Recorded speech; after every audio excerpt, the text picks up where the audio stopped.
ഞാൻ എമിറേറ്റ്സിൽ short listed ആയിട്ടാണുള്ളത്. ഒരാളോട് പോലും ഇതൊന്നും ഞാൻ പറഞ്ഞിട്ടില്ല. എന്റെ കുഞ്ഞിന് സ്കൂളിലേക്ക് ഒരു ഷൂ പോലും പഠിക്കുമ്പോ എടുത്തു കൊടുത്തിട്ടില്ല. എന്തിനാണ് പോകേണ്ട വന്നൊരു സാഹചര്യം? സാഹചര്യം എന്താ വെച്ചാൽ ഞാൻ ഏവിയേഷനാ പഠിച്ചത്.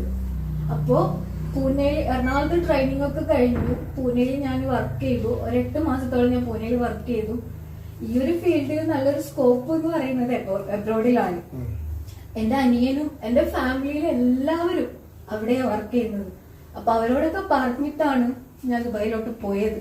അവിടെ പോയി ഇന്റർവ്യൂ ഒക്കെ അറ്റൻഡ് ചെയ്തു. ഷോർട്ട് ലിസ്റ്റഡ് ആയി. എമിറേറ്റ്സിൽ ഷോർട്ട് ലിസ്റ്റഡ് ആയിട്ടാണുള്ളത്. ഇപ്പോഴും ഞാൻ എമിറേറ്റ്സിൽ ഷോർട്ട് ലിസ്റ്റഡ് ആയിട്ടാണുള്ളത്. അത് കഴിഞ്ഞ് തൽക്കാലത്തേന് ഒരു ജോലി എന്നുള്ള രീതിയിൽ ഞാനൊരു ഷോറൂമിൽ കയറി. യൂസ്ഡ് കാറിന്റെ ഷോറൂമിൽ കയറി. ഏകദേശം 5, 6, 8 മാസത്തോളം അവിടെ വർക്ക് ചെയ്തു. അവര് വിസ അടിക്കാന്ന് പറഞ്ഞ് പറ്റിച്ചു, ക്യാഷ് വാങ്ങിച്ചു പറ്റിച്ചു. അങ്ങനെ കുറെ ഫൈൻ കയറി. അതിന്റെ ഇടയ്ക്കും പെങ്ങള് പറയുന്നുണ്ട് ഒരുപാട് പൈസ എനിക്ക് അയച്ചു തന്നിട്ടുണ്ടെന്ന് പറയുന്നുണ്ട്. ഇല്ലേ, എനിക്ക് അയച്ചു തന്നതിന്റെ ഇരട്ടി ഞാൻ അയാസ്റ്റാക്ക് അയച്ചു കൊടുത്തിട്ടുണ്ട്. അതിന്റെ തെളിവ് വേണമെങ്കിൽ ഞാൻ കാണിച്ചു തരാം നിങ്ങൾക്ക്. ഫസ്റ്റ് അയാസ്റ്റ് ഒരു 20,000 രൂപ അയച്ചു തന്നു എനിക്ക് ഫൈൻ ക്ലിയർ ആക്കണമെന്നും പറഞ്ഞിട്ട്. പക്ഷെ ആ പൈസ ഞാൻ തിരിച്ച് അയാസ്റ്റാക്ക് ഞാൻ അയച്ചു കൊടുത്തു. തിരിച്ചയച്ചതൊന്നും കുടുംബത്തിൽ അറിഞ്ഞിട്ടുണ്ടോ എന്നുള്ളത് ഒരു ഡൗട്ടാണ്. ഞാൻ 20,000 തിരിച്ചയച്ചു കൊടുത്തു. ഇതാണ് വണ്ടി 20,000 രൂപ വണ്ടി ലീസിന് വെച്ചിട്ട് പൈസ അയച്ചെന്ന് പറഞ്ഞില്ല. ആ പൈസയാണ് ഞാൻ ഇത് തിരിച്ചയച്ചു കൊടുത്തത്. പോരാത്തതിന് ആര് കുഞ്ഞിന് ഹോസ്പിറ്റലിൽ പോകണമെങ്കിൽ ഞാൻ പൈസ അയക്കണം. കുഞ്ഞിനൊരു പെരുന്നാളിന് ഡ്രസ്സ് വേണമെങ്കിൽ ഞാൻ പൈസ അയക്കണം. എന്റെ കുഞ്ഞ് പഠിക്കുന്നത് ഇവിടെയുള്ള അൽഫിത്ര ഫ്രീ ഇസ്ലാമിക് സ്കൂളിലായിരുന്നു 3 വർഷത്തോളായിട്ട്. 1 രൂപ പോലും അയാസ്റ്റാന്റെ അടുത്തൊന്നും ഞാൻ ഡിപ്പെൻഡ് ചെയ്തിട്ടില്ല. 1 രൂപ പോലും ചോദിച്ചിട്ട് നിന്റെ ഇഷ്ടത്തിന് ചേർത്തതല്ലേ, നീ എന്തിനാ എന്നോട് ചോദിക്കുന്നതാണ് അയാസ്റ്റ പറഞ്ഞത്. ഒരിക്കലും ഞാൻ അയാസ്റ്റിനെ കുറ്റപ്പെടുത്തല്ല. അവർ ഇത്രയും മോശമായിട്ട് എന്നെ പരാമർശിച്ചുകൊണ്ട് ഞാൻ ഇതൊക്കെ മനസ്സോറും പറയാണ്. ഇതുവരെ ഒരാളോട് പോലും ഇതൊന്നും ഞാൻ പറഞ്ഞിട്ടില്ല. എന്റെ കുഞ്ഞിന് സ്കൂളിലേക്ക് ഒരു ഷൂ പോലും പഠിക്കുമ്പോ എടുത്തു കൊടുത്തിട്ടില്ല. ഇപ്പോഴാണ് അയാസ്റ്റാന്റെ വീട്ടുകാരടക്കം എന്റെ കുഞ്ഞിനെ ചേർത്ത് പിടിക്കാൻ തുടങ്ങിയത്. കുഞ്ഞു ഉഷാറായി സ്കൂളിലേക്കും മദ്രസിലേക്കും പോവാൻ തുടങ്ങി. 5 വയസ്സിന് ശേഷമാണ് അവർക്ക് എന്റെ കുഞ്ഞിനെ വേണ്ടി വന്നത്. അതുവരെ കുഞ്ഞിന്റെ അസുഖം മാറാനില്ല. കുഞ്ഞിന് എപ്പോഴും അസുഖമാണ്. കുഞ്ഞിന് അസുഖം വിട്ടിട്ട് ഒരു കളിയില്ല. ഏത് നേരം ഹോസ്പിറ്റലാണ്. നിനക്ക് മാത്രമാണ് ഒരു കുട്ടിയുള്ളത്. അങ്ങനെ കുറെ ഞാൻ കേട്ട് അനുഭവിച്ചിട്ടുണ്ട്. അയാസ്റ്റാന്റെ ഉമ്മയും പെങ്ങളെന്ന് പറഞ്ഞിട്ടുണ്ട്, അയാസ്റ്റാനോട് നിനക്ക് വീടില്ല, നിന്റെ വീടല്ല ഇത്, നിനക്ക് ഈ വീട്ടിലൊരു അവകാശവും ഇല്ല, ഈ ഞാൻ ഉണ്ടാവുമ്പോഴും അല്ലാതെ അയാസ്റ്റാനോട് പറഞ്ഞിട്ടുണ്ട് പലവട്ടം. അയാസ്റ്റ് ഇപ്പൊ ദേഷ്യം വരുമ്പോ വായി തോന്നിയതൊക്കെ എന്നെ പറയും. ഞങ്ങള് വഴക്കുണ്ടാക്കും. പിറ്റേ ദിവസം തന്നെ ഞങ്ങള് നോർമലാവും. ഈ ഓഗസ്റ്റ് 12-ാം തീയതി തലാഖിന്റെ കടലാസ് അയച്ചു തന്നു. 13-ാം തീയതി രാവിലെ നോർമലായിട്ട് എന്നെ വിളിച്ചു. എണീറ്റ് ഓഫീസിൽ പോയോ, എന്താക്കുക, നോർമലായിട്ട് തന്നെ. നോർമലായി അതിനുശേഷം ഞങ്ങള് നേരെ എന്നെ മിണ്ടുന്നുണ്ട്, വിളിക്കുന്നുണ്ട്, ഒക്കെ ഉണ്ട്. പക്ഷെ എന്നോട് എപ്പോഴും പറയും പറഞ്ഞിട്ടുണ്ടായിരുന്നു. പക്ഷെ ആ വോയിസ് അയാസ്റ്റ് തന്നെ ഡിലീറ്റ് ചെയ്തു. ഈ കത്ത് അയച്ചതിന് ശേഷം എനിക്ക് പറഞ്ഞിട്ടുണ്ടായിരുന്നു. അതിനുശേഷം നീ 40 ആൾക്കാരെ കിടക്കുന്ന പണിയല്ലേ, നിനക്ക് അതല്ലേ പണി, നീ അങ്ങനെയല്ലേ പൈസ ഉണ്ടാക്കുന്നത്, നീ എന്തിനാ അവിടെ നിൽക്കുന്നത്. എന്റെ ചങ്ങായിമാരൊക്കെ എന്നെ കളിയാക്കുകയാണ്. അയാസ്റ്റ് ഒരിക്കലും എന്നെ ഓർത്തിട്ട് അയാസ്റ്റ് ഒരിക്കലും സൂയിസൈഡ് ചെയ്യില്ല. കാരണം മരിക്കുന്നത് വരെ എന്നെ എന്റെ കുഞ്ഞിനെ ചേർത്തിട്ട് ജീവിക്കണമെന്നുള്ള ആഗ്രഹമുള്ള ഒരാളാണ് അയാസ്റ്റ.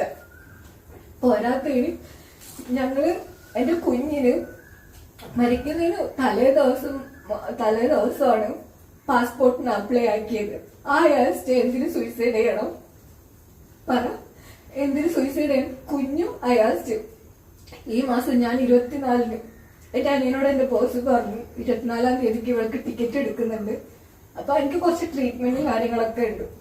ആ ട്രീറ്റ്മെന്റ് കഴിഞ്ഞിട്ട് എന്താക്കാ തിരിച്ചു പോന്നോട്ടെ എന്ന് പറഞ്ഞിട്ട് അയാസ്റ്റാരോട് ആ കാര്യം ഞാൻ പറഞ്ഞതാണ്. 24-ാം തീയതി ടിക്കറ്റ് റെക്കോർഡും കാര്യങ്ങളൊക്കെ എന്റെ കയ്യിലുണ്ട്. 24-ാം തീയതി ടിക്കറ്റ് എടുക്കുന്നുണ്ട് എന്ന് പറഞ്ഞിട്ട് എന്റെ ബോസ് ഇവനോട് പറഞ്ഞു. അത് ഞാൻ അയാസ്റ്റാനോട് പറഞ്ഞു. ഞാൻ 24-ാം തീയതി വരുന്നുണ്ട് അയാസ്റ്റ. നേരാന്നുണ്ടെങ്കിൽ നേരാവാം, ഇല്ലെങ്കിൽ നമുക്ക് പിരിയാം. അതാണോ ഈ എയർപോർട്ടില് കുട്ടിയെ കൊണ്ടുവന്ന അങ്ങനെ ഒരു വിഷയം. ഞാൻ അന്ന് നാട്ടിൽ വരുന്ന കാര്യം പറഞ്ഞപ്പോ ഞാൻ ടിക്കറ്റ് അതായത് എടുത്തിട്ടില്ല. നിങ്ങൾ വരുന്നു പറഞ്ഞു, കുട്ടിയും കൊണ്ട് കോഴിക്കോട് എയർപോർട്ടിലേക്ക് വരാൻ പറഞ്ഞിരുന്നു. ഞാൻ പറഞ്ഞിട്ടില്ല. ഞാൻ ടിക്കറ്റ് എടുക്കുന്നതിന് മുമ്പ് തന്നെ അവര് ചാടി കയറി പോയതാണ്. അപ്പൊ എനിക്ക് കുറച്ച് ഫൈന് കിടക്കുന്നുണ്ടായിരുന്നു. ഫൈന് ക്ലിയർ ആക്കാൻ പറ്റാഞ്ഞിട്ട് ഞാൻ എന്നിട്ട് അവര് വീട്ടിൽ നിന്ന് ഇറങ്ങുന്നതിന് മുമ്പ് തന്നെ ഞാൻ പറഞ്ഞതാ, അയാസ്റ്റ വരണ്ട, എന്റെ ഫൈന് ക്ലിയർ ആയിട്ടില്ല, ക്ലിയർ ആവാണ്ട് എനിക്ക് വരാൻ പറ്റില്ല. വാശിപ്പുറത്ത് കുട്ടീനെ കൊണ്ട്, എന്നോടുള്ള ദേഷ്യവും വാശിപ്പുറത്ത് കുട്ടീനെയും കൊണ്ട് എയർപോർട്ടിൽ പോയി. അതിന്റെ ഇതുപോലും എനിക്ക് കേൾക്കേണ്ടി വന്നു. ഈ ദുബായില് അയാസ് വന്നപ്പോ നിങ്ങൾ തീരെ ഗൗനിച്ചില്ല. അതായത് ആദ്യം ഒരു എയർപോർട്ടിൽ നിന്ന് മുമ്പ് സ്വീകരിച്ചു, അത് കഴിഞ്ഞ ഒന്ന് രണ്ട് ഭക്ഷണം കാര്യങ്ങളൊക്കെ നടന്നു. അത് കഴിഞ്ഞാൽ തീർത്തും ഒരു അവഗണിക്കുന്ന രീതിയിലൂടെ നിങ്ങൾ ഒന്നിച്ച് താമസിക്കാനൊന്നും തയ്യാറായില്ല എന്ന രീതിയിൽ. വിസയിലുള്ള ഞാന് ആകെ ശമ്പളം കിട്ടുന്നത് 2000 ദിർഹംസ് പോലും അപ്പൊ ഇല്ലെങ്കിൽ 1500 ദിർഹംസ് ആയിരുന്നു. പ്ലസ് കമ്മീഷൻ ആയിരുന്നു എനിക്ക് വരുന്നത്. എന്റെ അടുത്ത് നിന്ന് ക്ലയന്റ് വന്നാൽ മാത്രമേ എനിക്ക് കമ്മീഷൻ കിട്ടുള്ളൂ. ഈ 1500 ദിർഹംസിൽ എന്റെ റൂം റെന്റും അയാസ്റ്റാന്റെ റൂം റെന്റും എക്സ്പെൻസും കൂടി ആവുമ്പോ ഒന്നിച്ച് താമസിക്കാനുള്ള ഇത് കിട്ടുമോ അവിടെ? ഇല്ല. രണ്ടുപേരും ഒന്നിച്ച് നിൽക്കാൻ അയാസ്റ്റ് ആകെ വന്ന് ഒരു മാസമാണ് അവിടെ ഉണ്ടായിരുന്നത്. ആ എടിപിടിയും എന്നോട് പോലും പറയാണ്ടാണ് അയാസ്റ്റ് വിസിറ്റ് എടുത്തതും ടിക്കറ്റ് എടുത്തതും അങ്ങോട്ട് വന്നതും. നമ്മള് വിചാരിച്ച പാടെ നമുക്ക് അവിടെ റൂം റെഡിയാക്കി കിട്ടില്ല. കുറെ പണിയുണ്ട്. ഞാൻ നോക്കിയതാണ്. അയാസ്റ്റാന്റെ അനിയനോട് പറഞ്ഞിട്ട് തന്നെ ഫാമിലി റൂം നോക്കിയിട്ട് ഒരു മാസം കഴിഞ്ഞിട്ട് കിട്ടൂന്ന് പറഞ്ഞിട്ട് നിന്നതാണ്. പക്ഷെ അയാസ്റ്റാക്ക് ഫുഡ് കൊടുത്തിട്ടില്ല, അയാസ്റ്റാനെ പട്ടിണി കിട്ടു, അതൊക്കെ പച്ച കള്ളമാണ്. ഇങ്ങനെ ഒരു കാശ് ഇവിടുന്ന് അങ്ങോട്ടേക്ക് കൊണ്ടുവരേണ്ട ആവശ്യം ഉണ്ടായിരുന്നത് അയാസിന് ഇല്ല. ഈ ഇവിടുത്തെ 2000 രൂപ കിട്ടിയിട്ട് അവിടുത്തെ എത്ര ദിർഹംസ് ആവും? കൂടി പോയ 100ന്റെ അടുത്തേ വരുള്ളൂ. ആ പൈസ കൊണ്ട് അയാസ്റ്റ് എന്ത് ചെയ്യാനാ? എന്റെ അനിയനുണ്ട്, എന്റെ ഇളയമയുടെ മോനുണ്ട്, എന്റെ ഉമ്മാന്റെ ഫാമിലിയിലെ 2-3 കസിൻസ് അവിടെ ഉണ്ട്. ഞങ്ങൾ എല്ലാരും കൂടി ഒന്നിച്ചു പോയി പുറത്തു പോയിട്ടുണ്ട്, ഫുഡ് കഴിച്ചിട്ടുണ്ട്. രാത്രി ഞാൻ ഡ്യൂട്ടി കഴിഞ്ഞ് വരുന്ന എന്നെ വെയിറ്റ് ചെയ്തിട്ട് ഞങ്ങൾ ഒന്നിച്ചാണ് ഫുഡ് കഴിക്കുന്നത്. ഞങ്ങൾ കുറെ സമയം താഴെ ഇരുന്ന് സംസാരിക്കും, പാർക്കിൽ പോയിരുന്ന് സംസാരിക്കും, അനിയന്റെ ഒപ്പം ഇരുന്ന് സംസാരിക്കും. ഞങ്ങൾ ഒക്കെ ചെയ്യുന്നുണ്ട്. പിന്നെ അതൊക്കെ ഇവര് കണ്ടിട്ടുണ്ടോ? ഞങ്ങൾ അവിടെ എങ്ങനെയായിരുന്നു? അങ്ങനെയാണ്. എന്റെ റൂമിന്റെ താഴെ വെച്ചിട്ട് പോലും എന്നോട് അടിയുണ്ടാക്കിയിട്ട് എന്നെ തല്ലിയിട്ടുണ്ട് ഗൾഫിന്ന്. എന്റെ റൂമിന്റെ ഇതുവരെ ഞാൻ ഒരാളോട് ഞാൻ പറഞ്ഞിട്ടില്ല. എന്റെ അനിയനോട് പോലും. എന്റെ റൂമിന്റെ നേരെ താഴെ ഇരിക്കുന്ന ഒരു സീറ്റ് ഔട്ട് പോലെയാണ്. അവിടെ വന്നിട്ട് മൊബൈല് വലിച്ചെറിഞ്ഞിട്ട് എന്നെ അവിടെ ഇട്ടിട്ട് തല്ലിയിട്ടുണ്ട്. ആൾക്കാർ കാണുന്നു. ഒരു റോഡിന്റെ അടുത്തായിട്ടാണ് എന്റെ ഫ്ലാറ്റ് വരുന്നത്. അതിന്റെ താഴെ ഇട്ടിട്ട് എന്നെ തല്ലിയിട്ടുണ്ട്. ഒരാളോടും ഞാൻ പറഞ്ഞിട്ടില്ല. അതിൽ മുഖത്ത് പാടും കഴുത്തിൽ പാടും ഒക്കെ ഉണ്ടായിട്ടുണ്ട്. എനിക്ക് ഒരാളോടും ഞാൻ പറഞ്ഞിട്ടില്ല. ഞാൻ ഒരുപാട് ഞാൻ അനുഭവിച്ചതാ. ലാസ്റ്റ് ഓഗസ്റ്റ് 29-ാം തീയതി ഈ പൈസ കൊടുക്കാനിട്ട് അയാസ്റ്റ് ചെയ്തതെന്ന് അത് കൊടുക്കാനിട്ട് ഞാൻ എന്റെ കമ്പനിയിലോട്ട്, അതായത് കമ്പനി മെയിൽ ഐഡിയിലോട്ട് ഒരുപാട് മെയിൽ അയച്ചു. വേണ്ടാത്ത തോന്നിയാസങ്ങളൊക്കെ എന്തെങ്കിലും സേവ് ചെയ്ത് വെച്ചിട്ടുണ്ട്. ഞാൻ നിങ്ങൾക്ക് കാണിച്ചു തരാം. എന്തൊക്കെയാന്നുള്ളത് ഞാൻ ഓപ്പൺ ആയി കാണിക്കുന്നില്ല. അയച്ചതെന്നുള്ളത് ഞാൻ കാണിച്ചു തരാം നിങ്ങൾക്ക്. വേണ്ടാത്ത തരത്തിലുള്ള ഒരുപാട്, ഏകദേശം 170-180ഓളം മെയിൽ ഒറ്റൊരു ദിവസം കൊണ്ട് എനിക്ക് അയച്ചു. മൂക്കുന്ന് ബ്ലഡ് വരുന്നു. എനിക്ക് മൂക്കുന്ന് ബ്ലഡ് വരുന്നൊരു ഇതുണ്ട്. മുമ്പേ ഉണ്ട്, ഒരു വട്ടം സർജറി കഴിഞ്ഞതാ. അപ്പൊ അവിടെ ഞാൻ കുറെ ട്രീറ്റ്മെന്റ് എടുത്തപ്പോ പറഞ്ഞു ഇവിടെ വന്ന് സർജറി ചെയ്യാന്ന് പറഞ്ഞു. അപ്പൊ ആ ബ്ലഡ് വരുന്നത് അടക്കം ഞാൻ അയാസ്റ്റാക്ക് ഫോട്ടോ അയച്ചതിന് അടക്കം ലാപ്പിൽ എന്റെ കമ്പനി മെയിലോട്ട് അയച്ചത്. നീ അവിടെ പൈസ ഉണ്ടാക്കുന്നത് അങ്ങനെയാണ് ഇങ്ങനെയാണ്, നിനക്ക് അവിടെ ആൾക്കാരുണ്ട്.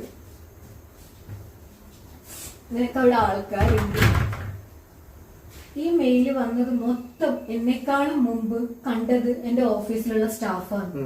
അവര് വിളിച്ച് പറഞ്ഞിട്ട് എവിടെയോ ഫീൽഡിൽ പോയിരുന്ന ഞാന് റൂമിൽ പോയിട്ടാണ് ലാപ്ടോപ്പ് തുറന്നു നോക്കുമ്പോ 150-160 മെയില് വന്ന് എടുക്കുന്നത്. അപ്പൊ തന്നെ ഞാൻ ഓരോ ID ബ്ലോക്ക് ചെയ്യും പോലെ പിന്നെ ഓരോ ID ഉണ്ടാക്കി അപ്പൊ തന്നെ എനിക്ക് മെസ്സേജ് അയക്കുന്നുണ്ട്. നീ എത്ര ID ബ്ലോക്ക് ചെയ്താലും ഞാൻ പിന്നെ അയച്ചുകൊണ്ടിരിക്കും. ഞാൻ നിന്നെ നാണം കെട്ടും, നിന്റെ പണി പോണം, നീ തലയിട്ട് നടക്കാൻ പാടില്ല, നീ തല ഉയർത്തി നടക്കാൻ പാടില്ല, അങ്ങനെ ഇങ്ങനെ നോക്ക്. ഇത് വെറുതെ ഇങ്ങനെ അയച്ചുകൊണ്ട് കൊടുക്കുന്നയാ പ്ലെയിന്? അതെ. ഇതിന്റെ പേര് ചൊല്ലിട്ട് ഒരാഴ്ചത്തെ സസ്പെൻഷൻ എനിക്ക് കിട്ടി. കമ്പനി ഐഡിയിലോട്ട് ഇത് നിങ്ങളെ പേഴ്സണൽ ആവശ്യത്തിനുള്ളതല്ല കമ്പനി ID എന്ന് പറഞ്ഞിട്ട് ഒരാഴ്ചത്തെ സസ്പെൻഷൻ എനിക്ക് കിട്ടി ഓഫീസിൽ. അതിപ്പോ ഇത്രയും മെസ്സേജുകൾ തുറന്നു അയച്ചുകൊണ്ടിരിക്കും. ഇതിന്റെ പേരിൽ 8 ദിവസം സസ്പെൻഷൻ കിട്ടി. ഞാനും അയാസ് ഒന്നിച്ച് നിൽക്കുന്നുള്ള ഫോട്ടോ ഒക്കെ ഒരു പേഴ്സണൽ കമ്പനി ഐഡിയിലോട്ട് ഒരു ഹസ്ബൻഡ് അയക്കണമെങ്കിൽ വൾഗർ ഫോട്ടോ ആണോ എന്ന് ചോദിച്ചാ ഒരുമാതിരി അങ്ങനെയുള്ള ഒരു ഫോട്ടോ ഒരു ഹസ്ബൻഡ് അയക്കണമെങ്കിൽ അവരുടെ ചിന്താഗതി എത്രത്തോളായിരിക്കും? ഈ മെയിൽ ID ഞാനോ ഈ കുട്ടിയോ മാത്രമല്ല യൂസ് ചെയ്യുന്നുള്ളത്. ഇതെന്റെ അസിസ്റ്റന്റ് ആണ്. ഇവളാണ് എന്റെ ആപ്ലിക്കേഷൻസും കൊട്ടേഷൻസും ഒക്കെ മാനേജ് ചെയ്യുന്നത്. എനിക്ക് ഫീൽഡ് വർക്ക് ആയതുകൊണ്ട്. പോരാത്തതിന് IT മാനേജ്മെന്റിലുള്ള 5-6 സ്റ്റാഫ് ഈ മെയിൽ യൂസ് ചെയ്യുന്നുണ്ട്. നമുക്ക് വരുന്ന മെയിലും കാര്യങ്ങളും നമ്മൾ അയക്കുന്ന റിപ്പോർട്ടും കാര്യങ്ങളും ഒക്കെ അവർ മെയിൽ വഴി ചെക്ക് ചെയ്യുന്നുണ്ട്. ഇവരൊക്കെ ഇതെല്ലാം കണ്ടതിന് ശേഷം 10-30 പേര് വർക്ക് ചെയ്യുന്ന ഒരു കമ്പനിയാണ് എൻ്റെ. ആ 30 സ്റ്റാഫിന്റെ മുമ്പിൽ വെച്ചിട്ട് എന്നെ പച്ചക്ക് മനം കെടുത്തി. ഇത് ആരാണ്, എന്താണ്, തന്റെ ആവശ്യത്തിനുള്ളതാണോ ഈ മെയിൽ ID എന്ന് പറയുന്നത്? തനിക്ക് തന്റെ വീട്ടുകാർക്ക് മെയിൽ അയക്കാനുള്ളതാണോ? നിങ്ങൾ അപ്പോഴുള്ള എന്റെ ഒരു മാനസികാവസ്ഥ നിങ്ങളൊന്ന് ചിന്തിച്ചാൽ തന്നെ നിങ്ങൾക്ക് മനസ്സിലാവും. ഓണം ഞാൻ അനുഭവിച്ചു. ലാസ്റ്റ് നിന്നെ വേണ്ട, നമുക്ക് വേറെ കെട്ടണം, നമുക്ക് നിന്നെ നോക്കിയിട്ട് ഇരുന്നാ പറ്റൂല എന്ന് ചങ്ങായിമാർ എന്നെ കളിയാക്കി